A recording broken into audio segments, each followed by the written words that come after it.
Дорогие друзья, вот уже в 9-й раз фестиваль «Зима начинается с Якутии» радует жителей города и жителей республики своими праздничными мероприятиями.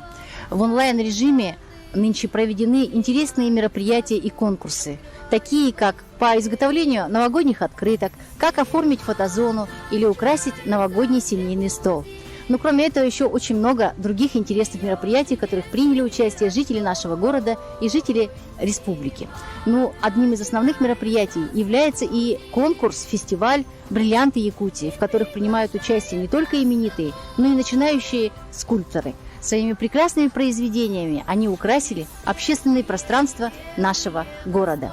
И, конечно, одним из основных мероприятий и самым главным гвоздем программы, безусловно, является церемония зажжения новогодней елки. И позвольте мне сегодня вместе с символом этого фестиваля, нашим Чисханом и якутской зимой, а также символами уходящего года и символами наступающего года, зажечь главную елку столицы, города Якутска. Давайте все вместе.